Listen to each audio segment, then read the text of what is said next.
Muy bien, el día de hoy estamos realizando un video para los alumnos de quinto año del Colegio Amancio Varona, que tiene que ver con un nuevo tema llamado sistema endocrino. El sistema endocrino básicamente lo estudia una ciencia llamada endocrinología. Al hablar de sistema endocrino vamos a hablar de las hormonas, y la hormona básicamente es una sustancia química que regula una función en el cuerpo.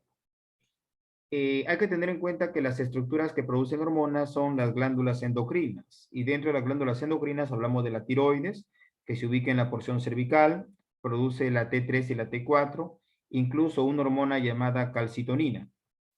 La glándula llamada paratiroides produce una hormona llamada paratormona, que es una hormona que aumenta los niveles de calcio en la sangre, es hipercalcemiante.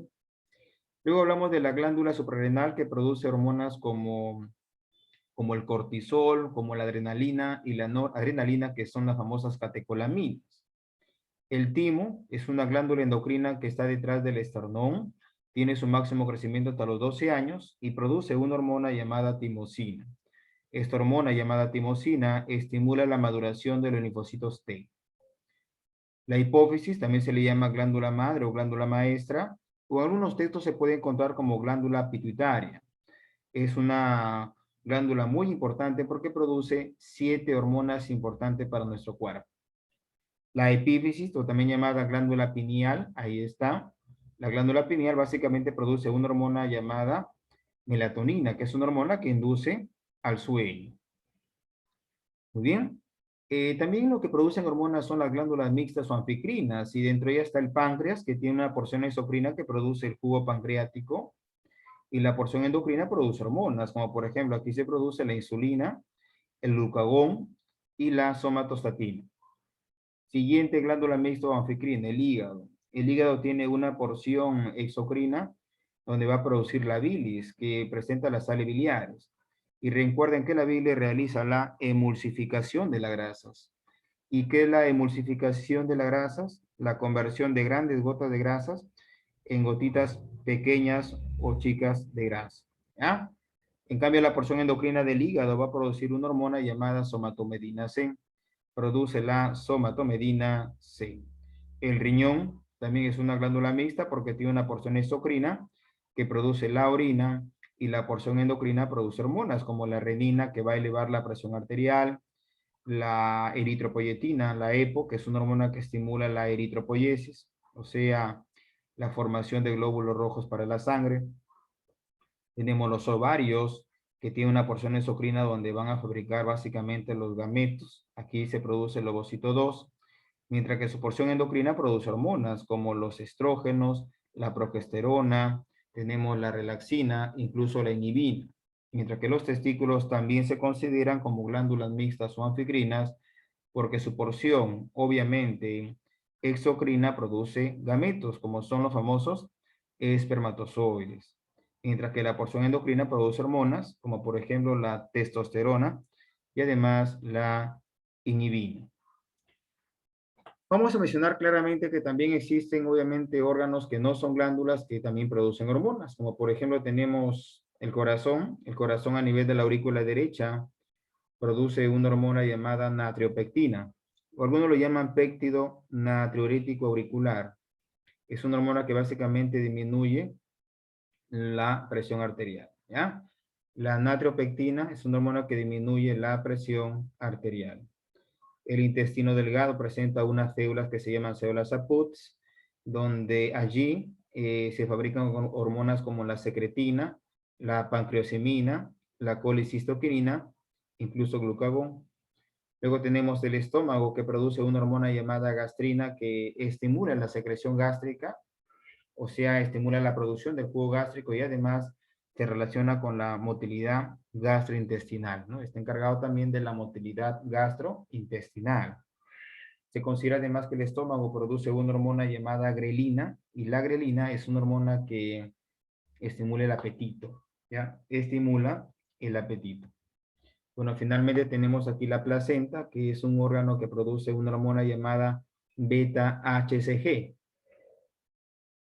Y esta hormona llamada beta-HCG significa gonadotropina coriónica humana.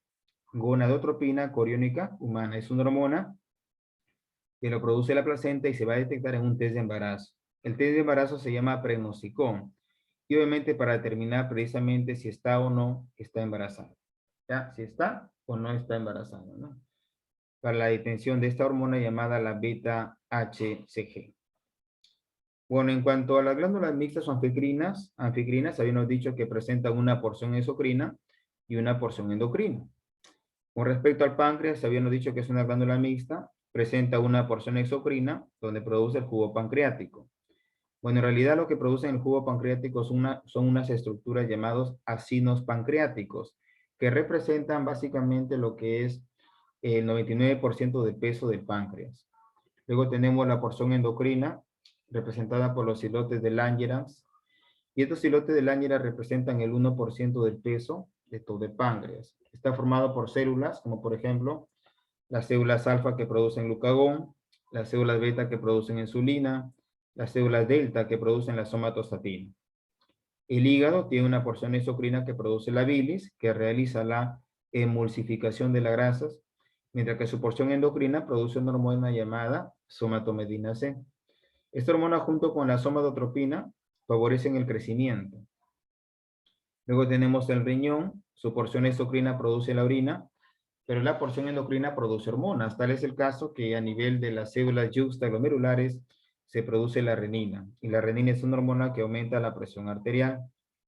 Las células Purkinje producen la eritropoyetina o EPO, que es una hormona que estimula la eritropoyesis, ahí está, o sea, la formación de glóbulos rojos para la sangre, mientras que el calcitriol es la forma, bueno, es la vitamina D pero activada, es la forma activa de la vitamina D. Los testículos tienen una porción exocrina que producen gametos como los espermatozoides, y la porción endocrina produce hormonas como por ejemplo a nivel de las células intersticiales de Leydig producen una hormona llamada testosterona que mantiene las características sexuales secundarias en el varón, mientras que las células de Sertoli producen una hormona llamada inhibina, ¿no? Que va a inhibir a la folículo estimulante, a la FSH. Luego tenemos el ovario. Y el ovario también tiene su porción exocrina que produce los gametos sexuales femeninos como el ovocito 2. Y la porción endocrina, miren acá, produce lo que son hormonas, ¿no? Como los estrógenos, la progesterona, la relaxina y la inhibina.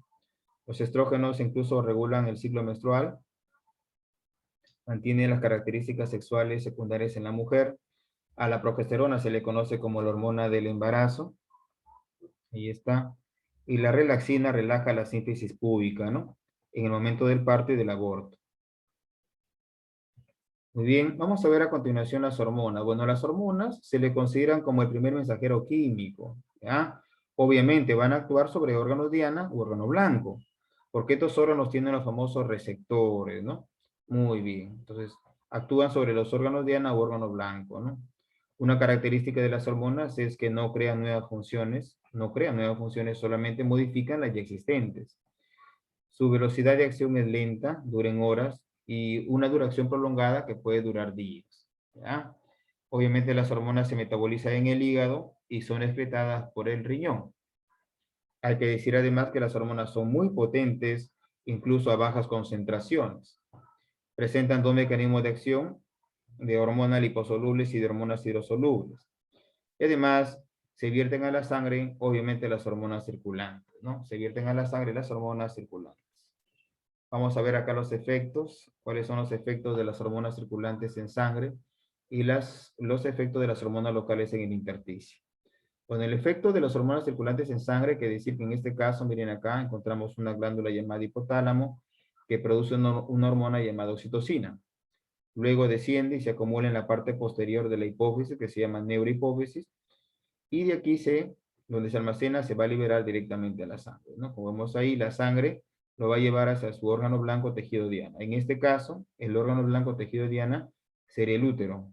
Pero ¿en qué momento se libere? Cuando ya comienza el estado del parto, ¿no? Por eso es que la oxitocina se le conoce como la hormona del parto, que estimula la contracción del útero en el momento del parto, incluso del aborto. Entonces, en este caso, se le llama hormona circulante porque es depositada directamente a la sangre y la sangre lo va a llevar al órgano blanco. Obviamente, desde el hipotálamo o la neurohipófisis hasta el útero, para esta hormona es una gran distancia, ¿no? Por eso que dice ahí, actúan a grandes distancias, ¿no? En cambio, la hormona local o intersticio simplemente va a trabajar muy cerca de las otras células. Por ejemplo, hay dos efectos, un efecto paracrino y un efecto autocrino. ¿Cuándo es un efecto paracrino? Cuando la célula que vemos acá produce la hormona. Y esta hormona presenta receptores en las otras células, miren, al costado, ¿no? La parte vecina. Entonces, si acá está la hormona, miren acá está el receptor, entonces activa la otra célula. Igual acá. Entonces, es cuando básicamente activa la célula vecina, ¿no? Es un efecto paracrino. En cambio, un efecto autocrino es cuando se activa ella misma. Por ejemplo, produce la hormona, pero como tiene los receptores para dicha hormona, se activó nuevamente la célula. ¿Sí? Entonces, paracrina, cuando actúa o activa a células vecinas, como en este caso, y paracrina, y autocrina, disculpen, es ella misma, ¿no? Produce la hormona, ahí está, y se activa nuevamente, ¿no? Bueno, en este caso tenemos una hormona llamada interleuquina 2 para este caso, mientras que en un efecto paracrino sería la hormona llamada histamina, ¿ya? Que va a activar obviamente a las células vecinas. En cuanto a los mecanismos de acción hormonal, existen dos, se puede dar a nivel de hormonas liposolubles y hormonas hidrosolubles. En lo que son hormonas liposolubles, tenemos las hormonas esteroideas que derivan del colesterol, como la testosterona, los estrógenos, y las hormonas tiroideas como la T3 y la T4. En este tipo de hormonas jóvenes tiene que haber obviamente receptor intracelular. Por ejemplo, la hormona, que vemos en este caso, atraviesa la membrana celular porque es liposoluble, y ya dentro acá en el citoplasma, aquí está el receptor, ¿no? Formándose el complejo hormonal receptor, que luego va a hacer que convierte el ADN en ARN mensajero, y el ARN mensajero obviamente es encargado de realizar la síntesis de proteínas. En este caso se forman proteínsinasas para que comiencen ya las funciones, ¿ya? Entonces la hormona atraviesa, se forma el complejo hormonal receptor, se convierte el ADN en ARN mensajero, y el ARN mensajero es el que va a dar lugar a la síntesis de proteínsinasa, ¿no? O sea, ya la función.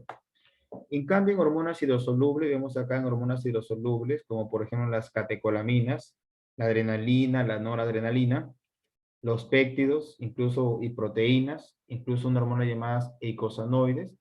En este caso sí tiene que ver las famosas receptores de membrana. En este caso, en la membrana celular se va a encontrar el receptor, como vemos ahí claramente, ¿no? R de receptor, de lo rojito. Entonces, esta hormona que se le conoce como primer mensajero hace contacto con el receptor, formando el complejo hormona-receptor, que va a hacer que el ATP se convierta, ¿no? En AMP cíclico. Hay que recordar que el ATP, vemos ahí, gracias a una acción de una enzima llamada, bueno, ahí te viene la enzima de enilato ciclasa, y va a convertir, miren, ve, pues se va a convertir en AMP cíclico. Y el AMP cíclico lo consideran como el segundo mensajero. Luego este AMP cíclico va a convertir el ADN en ARN mensajero, y como ya lo saben, el ARN mensajero realiza lo que es la síntesis de proteínsinasas. No se olviden que aparte del AMP cíclico, que es el segundo mensajero en este caso, también existe el GMP cíclico, el diacilglicerol, el IP3 y el calcio, ¿no? Como segundos mensajeros. ¿Qué más? ¿Qué otras hormonas también tienen receptores de membrana? También la histamina, ahí está, la melatonina, ¿sí? La que la producía la glándula pineal o epífisis, incluso una hormona llamada serotonina. Entonces hemos visto ahí los mecanismos de acción en hormonas liposolubles, donde el receptor es intracelular, como en ese caso, mientras que las hormonas hidrosolubles, como las catecolaminas, los péptidos, las proteínas y los eicosanoides, el receptor está a nivel de la membrana, ¿no? Como vemos ahí claramente.